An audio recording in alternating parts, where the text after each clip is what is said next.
Paper 51. The Planetary Atoms.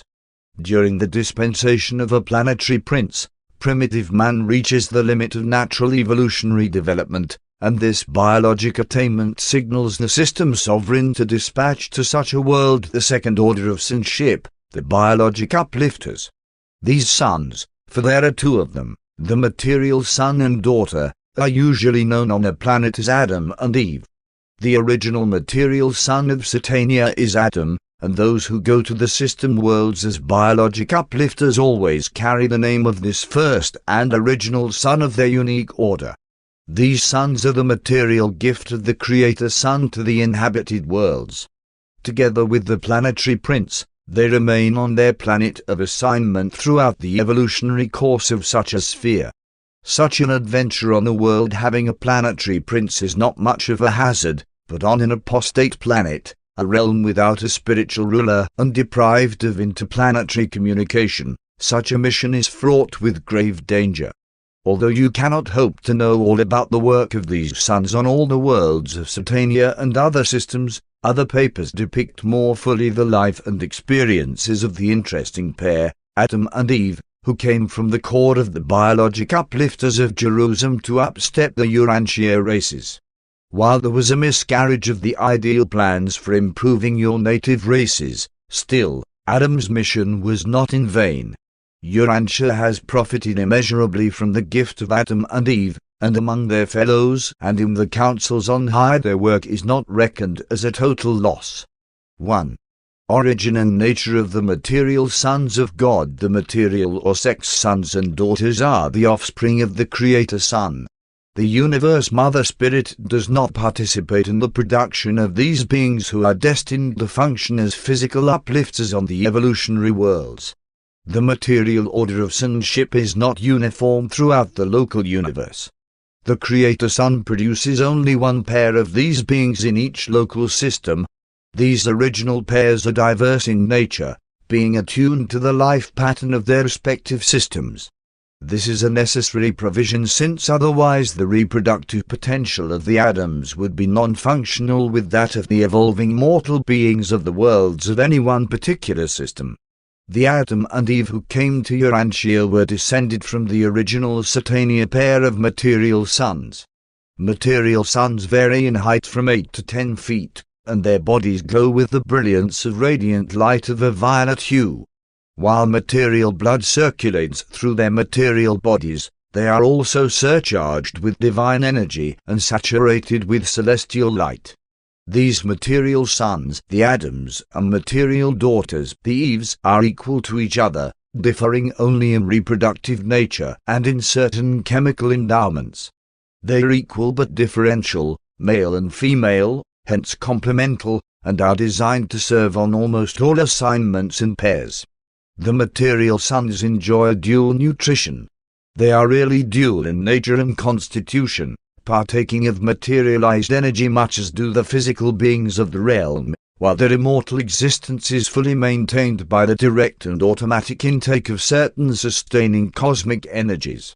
Should they fail on some mission of assignment, or even consciously and deliberately rebel, this order of sons becomes isolated, cut off from connection with the universe source of light and life.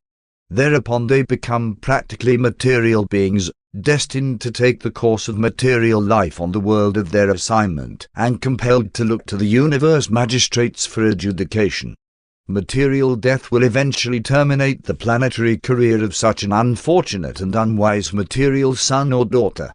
An original or directly created Adam and Eve are immortal by inherent endowment just as are all other orders of local universe sonship, but a diminution of immortality potential characterizes their sons and daughters.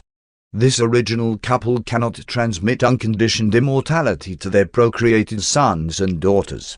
Their progeny are dependent for continuing life on unbroken intellectual asynchrony with the mind-gravity circuit of the spirit. Since the inception of the system of Satania, 13 planetary Adams have been lost in rebellion and default, and 681,204 in the subordinate positions of trust. Most of these defections occurred at the time of the Lucifer rebellion.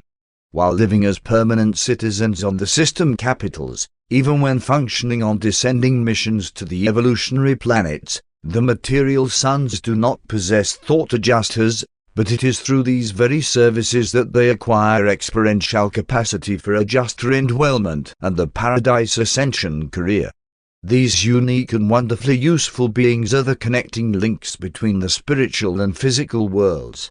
They are concentrated on the system headquarters, where they reproduce and carry on as material citizens of the realm, and whence they are dispatched to the evolutionary worlds. Unlike the other created sons of planetary service, the material order of sonship is not, by nature, invisible to material creatures like the inhabitants of Urantia. These sons of God can be seen, understood, and can, in turn, actually mingle with the creatures of time, could even procreate with them, though this role of biologic upliftment usually falls to the progeny of the planetary Adams. On Jerusalem the loyal children of any Adam and Eve are immortal, but the offspring of a material son and daughter procreated subsequent to their arrival on an evolutionary planet are not thus immune to natural death. There occurs a change in the life-transmitting mechanism when these sons are rematerialized for reproductive function on an evolutionary world. The life carriers designedly deprive the planetary Adams and Eves of the power of begetting undying sons and daughters. If they do not default, an Adam and Eve on a planetary mission can live on indefinitely, but within certain limits their children experience decreasing longevity with each succeeding generation. 2. Transit of the planetary Adams. Upon receipt of the news that another inhabited world has attained the height of physical evolution, the system sovereign convenes the core of material sons and daughters on the system capital, and following the discussion of the needs of such an evolutionary world, two of the volunteering group, an Adam and an Eve of the senior core of material sons, are selected to undertake the adventure, to submit to the deep sleep preparatory to being unseraphim and transported from their home of associated service to the new realm of new opportunities and new dangers. Adams and Eves are semi-material creatures and, as such, are not transportable by seraphim. They must undergo the materialization on the system capital before they can be unseraphim for transport to the world of assignment. The transport seraphim are able to effect such changes in the material sons and in other semi-material beings as enable them to be unseraphim and thus to be transported through space from one world or system to another.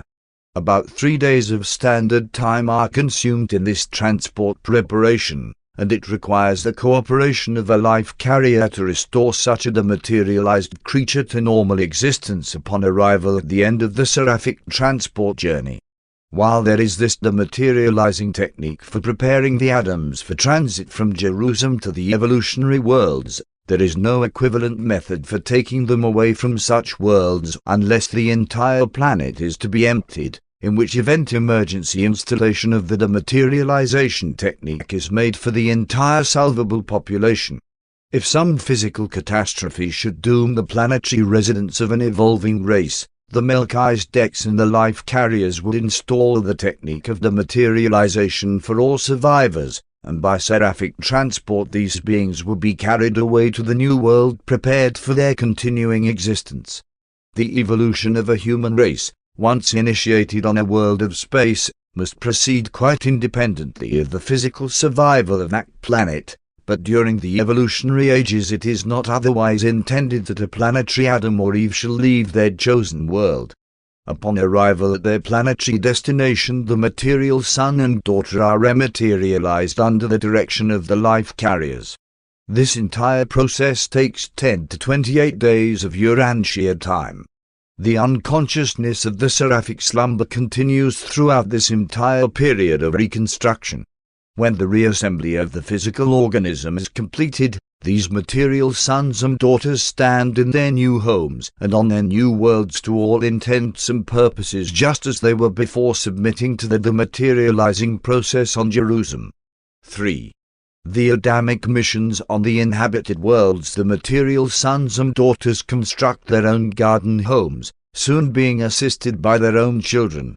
Usually the site of the garden has been selected by the planetary prince, and his corporeal staff do much of the preliminary work of preparation with the help of many of the higher types of native races. These Gardens of Eden are so named in honor of Urantia, the constellation capital, and because they are patterned after the botanic grandeur of the headquarters world of the Most High Fathers. Such garden homes are usually located in a secluded section and in a near-tropic zone. They are wonderful creations on an average world. You can judge nothing of these beautiful centers of culture by the fragmentary account of the aborted development of such an undertaking on Urantia. A planetary Adam and Eve are, in potential, the full gift of physical grace to the mortal races. The chief business of such an imported pair is to multiply and to uplift the children of time. But there is no immediate interbreeding between the people of the garden and those of the world. For many generations Adam and Eve remain biologically segregated from the evolutionary mortals while they build up a strong race of their order. This is the origin of the violet race on the inhabited worlds. The plans for race upstepping are prepared by the planetary prince and his staff and are executed by Adam and Eve.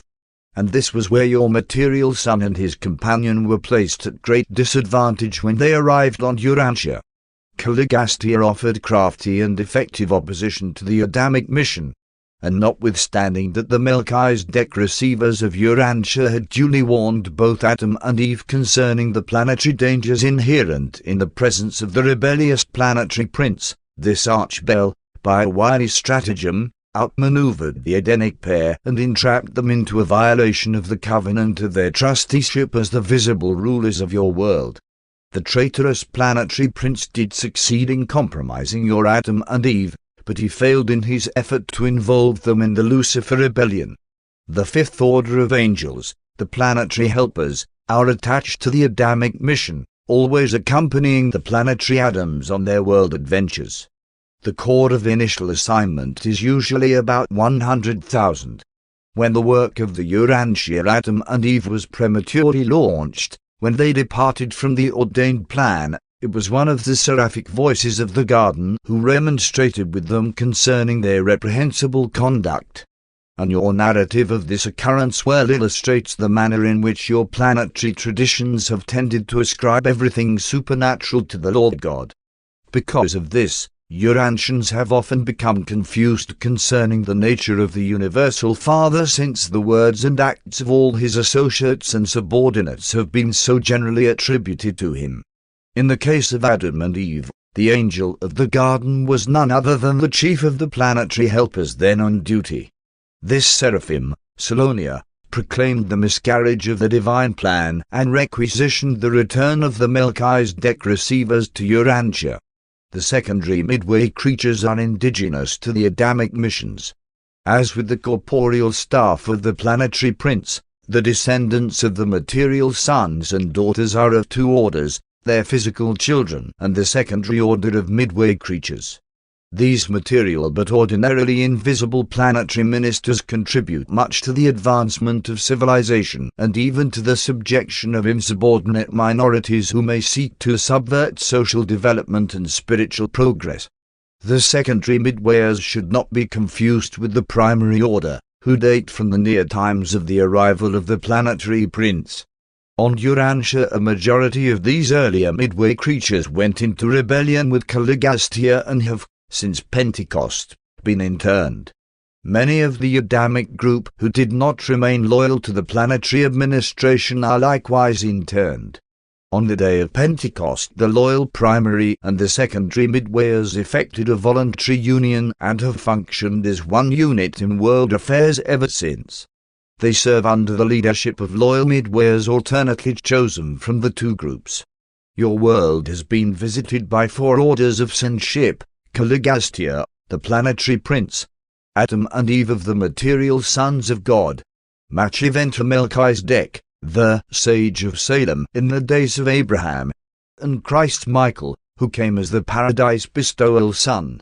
How much more effective and beautiful it would have been had Michael, the supreme ruler of the universe of Nebadon, been welcomed to your world by a loyal and efficient planetary prince and a devoted and successful material son, both of whom could have done so much to enhance the life work and mission of the bestowal sun. But not all worlds have been so unfortunate as Urantia, neither has the mission of the planetary atoms always been so difficult or so hazardous. When they are successful, they contribute to the development of a great people, continuing as the visible heads of planetary affairs even far into the age when such a world is settled in light and life. 4. The 6 evolutionary races. The race of dominance during the early ages of the inhabited worlds is the red man, who ordinarily is the first to attain human levels of development. But while the red man is the senior race of the planets, the succeeding colored peoples begin to make their appearances very early in the age of mortal emergence. The earlier races are somewhat superior to the later. The red man stands far above the indigo, black, race. The life carriers impart the full bestowal of the living energies to the initial or red race, and each succeeding evolutionary manifestation of a distinct group of mortals represents variation at the expense of the original endowment.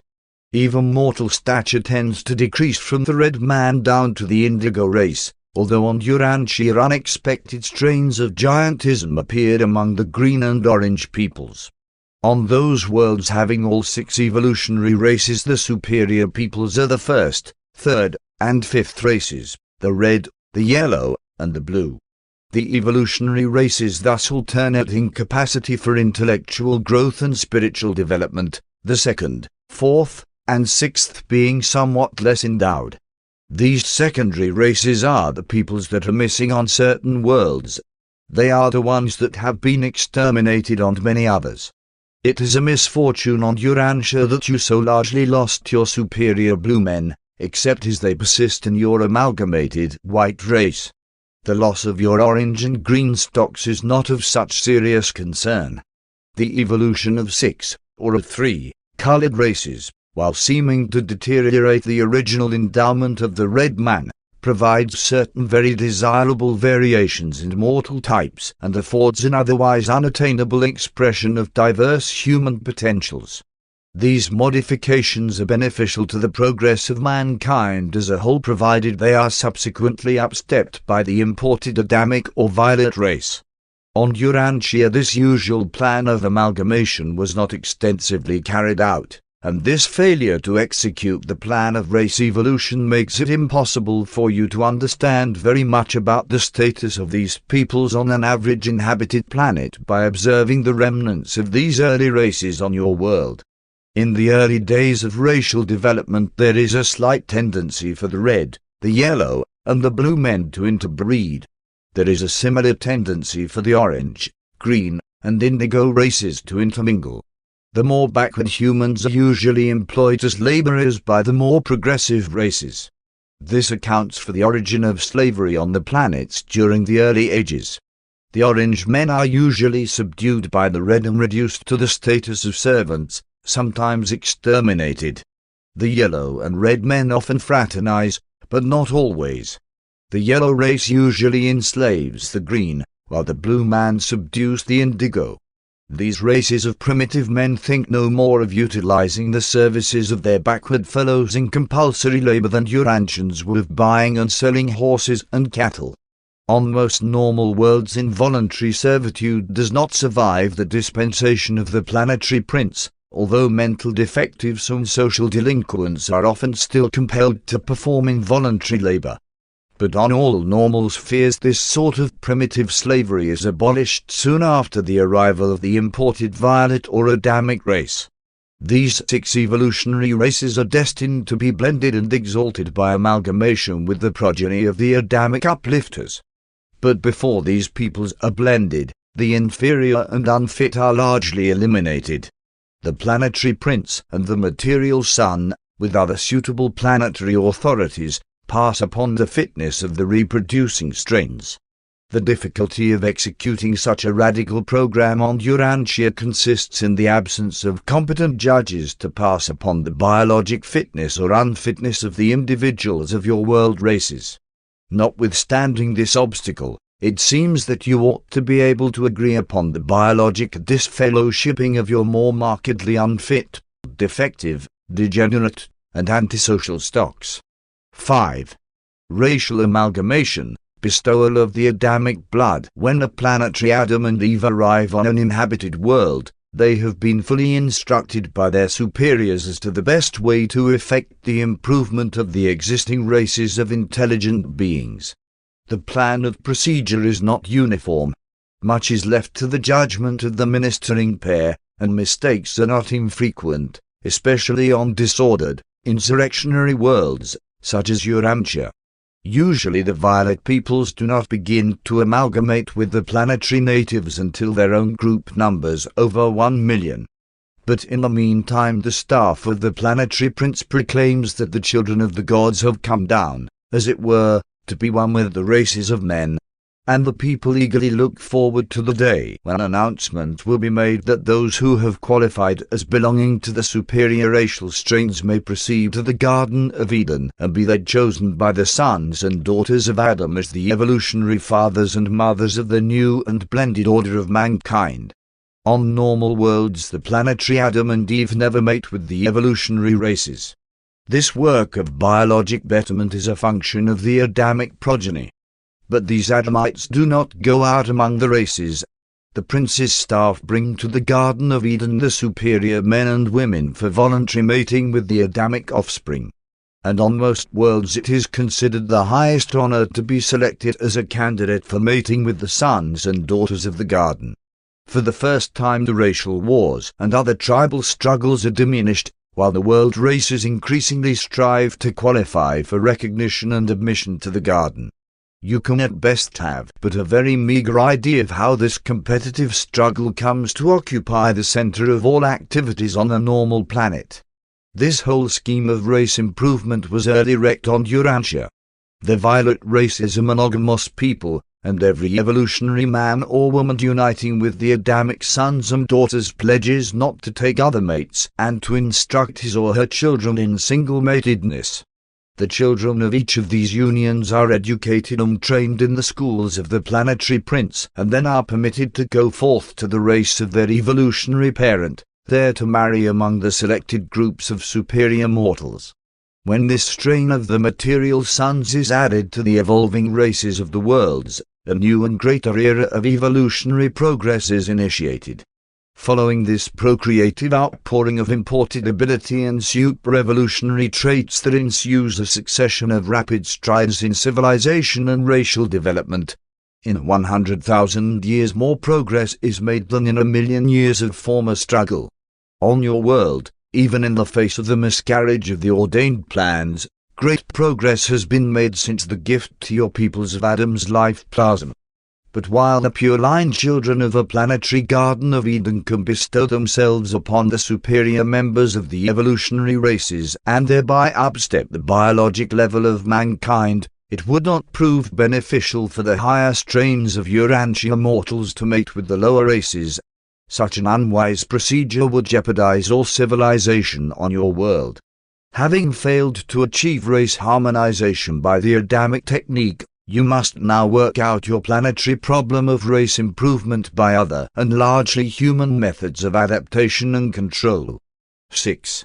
The Edenic regime on most of the inhabited worlds. The Gardens of Eden remain as superb cultural centers and continue to function as the social patterns of planetary conduct and usage age after age.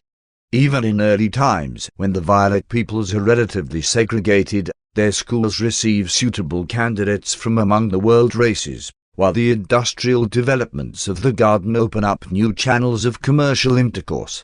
Thus do the Adams and Eves and their progeny contribute to the sudden expansion of culture and to the rapid improvement of the evolutionary races of their worlds. And all of these relationships are augmented and sealed by the amalgamation of the evolutionary races and the sons of Adam, resulting in the immediate upstepping of biologic status, the quickening of intellectual potential, and the enhancement of spiritual receptivity.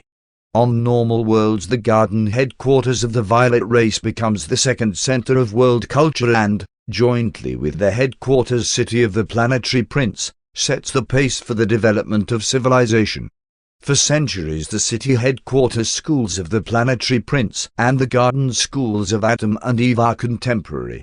They're usually not very far apart, and they work together in harmonious cooperation. Think what it would mean on your world if somewhere in the Levant there were a world center of civilization, a great planetary university of culture, which had functioned uninterruptedly for 37,000 years. And again, pause to consider how the moral authority of even such an ancient center would be reinforced were there situated not far distant still another and older headquarters of celestial ministry whose traditions would exert a cumulative force of 500,000 years of integrated evolutionary influence. It is custom which eventually spreads the ideals of Eden to a whole world. The schools of the planetary prince are primarily concerned with philosophy, religion, morals, and the higher intellectual and artistic achievements. The garden schools of Adam and Eve are usually devoted to practical arts, fundamental intellectual training, social culture, economic development, trade relations, physical efficiency, and civil government. Eventually these world centers amalgamate, but this actual affiliation sometimes does not occur until the times of the first magisterial sun. The continuing existence of the planetary Adam and Eve, together with the pure-line nucleus of the violet race, imparts that stability of growth to Edenic culture by virtue of which it comes to act upon the civilization of a world with the compelling force of tradition. In these immortal material sons and daughters we encounter the last and the indispensable link connecting God with man, bridging the almost infinite gulf between the eternal Creator and the lowest finite personalities of time. Here is a being of high origin who is physical, a material, even a sex creature like Urantia mortals, one who can see and comprehend the invisible planetary prince and interpret him to the mortal creatures of the realm, for the material sons and daughters are able to see all of the lower orders of spirit beings. They visualize the planetary prince and his entire staff, visible and invisible. With the passing of centuries, through the amalgamation of their progeny with the races of men, this same material son and daughter become accepted as the common ancestors of mankind, the common parents of the now blended descendants of the evolutionary races. It is intended that mortals who start out from an inhabited world have the experience of recognizing 7 fathers. 1. The biologic father, the father in the flesh. 2. The father of the realm, the planetary Adam. 3. The father of the spheres, the system sovereign. 4. The Most High Father, the constellation father. 5. The universe father, the creator son and supreme ruler of the local creations. 6. The super fathers, the ancients of days who govern the superuniverse. 7. The spirit or Heavener Father, the universal Father, who dwells on paradise and bestows his spirit to live and work in the minds of the lowly creatures who inhabit the universe of universes. 7. United administration. From time to time the Avenal sons of paradise come to the inhabited worlds for judicial actions, but the first Avenal to arrive on a magisterial mission inaugurates the 4th dispensation of an evolutionary world of time and space. On some planets where this magisterial son is universally accepted, he remains for one age, and thus the planet prospers under the joint rulership of 3 sons, the planetary prince, the material son, and the magisterial son, the latter 2 being visible to all the inhabitants of the realm. Before the first magisterial son concludes his mission on a normal evolutionary world, there has been effected the union of the educational and administrative work of the planetary prince and the material son. This amalgamation of the dual supervision of a planet brings into existence a new and effective order of world administration. Upon the retirement of the magisterial son, the planetary Adam assumes the outward direction of the sphere. The material son and daughter thus act jointly as planetary administrators until the settling of the world in the era of light and life, whereupon the planetary prince is elevated to the position of planetary sovereign. During this age of advanced evolution, Adam and Eve become what might be called joint prime ministers of the glorified realm. As soon as the new and consolidated capital of the evolving world has become well established, and just as fast as competent subordinate administrators can be properly trained, Subcapitals are founded on remote land bodies and among the different peoples. Before the arrival of another dispensational sun, from 50 to 100 of these subcenters will have been organized. The planetary prince and his staff still foster the spiritual and philosophic domains of activity. Adam and Eve pay particular attention to the physical, scientific, and economic status of the realm. Both groups equally devote their energies to the promotion of the arts, social relations, and intellectual achievements. By the time of the inauguration of the fifth dispensation of world affairs, a magnificent administration of planetary activities has been achieved.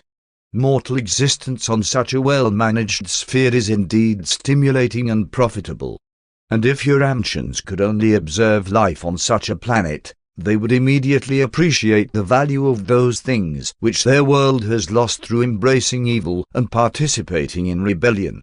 Presented by a secondary Lanlan son of the Reserve Corps.